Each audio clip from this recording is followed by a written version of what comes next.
Ömər ibn Xattab Ümmü Külsumu almışdı, evlənmişdi onunla. Və bu əlaqələri ki var idi, bu cür ki evlənmişdi onunla, bu cür ki onların sıx əlaqələri var idi. Ola bilməz ki Ömər ibn Xattab Həzrət Fatimi Zəhranı şəhid eləsin. Çünki onların axı kürəkəni idi Ömər ibn Xattab. Siz indi nəzərdə alın, Ümmü Külsumun neçə yaşı var imiş onda? Ümmü Külsumun ən çox yaşı olsa, yuxarı yaşı olsa 2 yaşı var imiş. Və yaxud 2 yarım. Hələ mən çox deyirəm. 2 yaşı var imiş Ümmü Külsumun. Hansı sünni alimi, Vəhabi alimi özü də ki tarixdə gətiriblər ki, Ümmü Külsum küçədə uşaqlar ilə, qızı balaca uşaqlar ilə oynayırmış ki, Ömər ibn Xattab onu gəldi Həzrət Əli əleyhissalamdan elçilik etdi.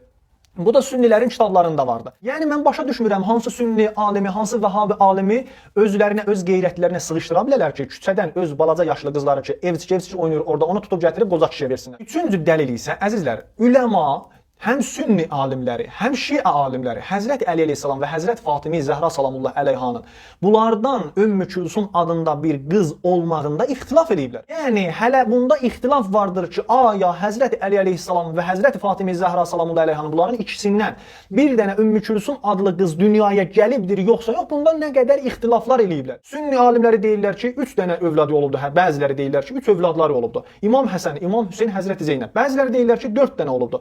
İmam Həsən, İmam Hüseyn, Ümmü Külsum, Həzrət Zeynəb. Bəziləri deyirlər ki, yox 5 dənədir. İmam Həsən, İmam Hüseyn, Həzrət Möhsin əleyhissalam və Həzrət Zeynəb və Həzrət Ümmü Külsum. 5 dənə deyirlər. Yəni burada ixtilaflar vardı, həm şiələr arasında, həm sünnilər arasında ki, aya Ümmü Külsum adında belə bir qız vardı Həzrət Əli əleyhissalam və Həzrət Zəhranın, yoxsa yox? Bəs mənim sualım Vəhabilərə, sünnilərə, siz necə yəqinliklə deyə bilərsiniz ki, Ümmü Külsum adlı bir qızla ki, Həzrət Əli və Həzrət Zəhranın qızı idi, Ömər ibn Xattab onunla evlənibdir. Bircə dənə səhih rəvayətləri əzizləri yoxdur bu Vəhabilərin, sünnilərin ki, sübut eləsin Ömər ibn Xattab Həzrət Əli və Həzrət Zəhradan olan qızı ilə evlənibdir. Bir dənə səhih rəvayətləri yoxdur. Hamısı ehtimal üzərindədir. Ehtimal üzərində qurulubdur. Hətta şiə alimlərinin bir iddəsi və sünni alimlərinin bir iddəsi də bunu deyirlər, bu rəyə qaildilər ki, Ümmü Külsum Həzrət Zeynəb-i Kubra salamullah əleyhanın künyəsi olubdur.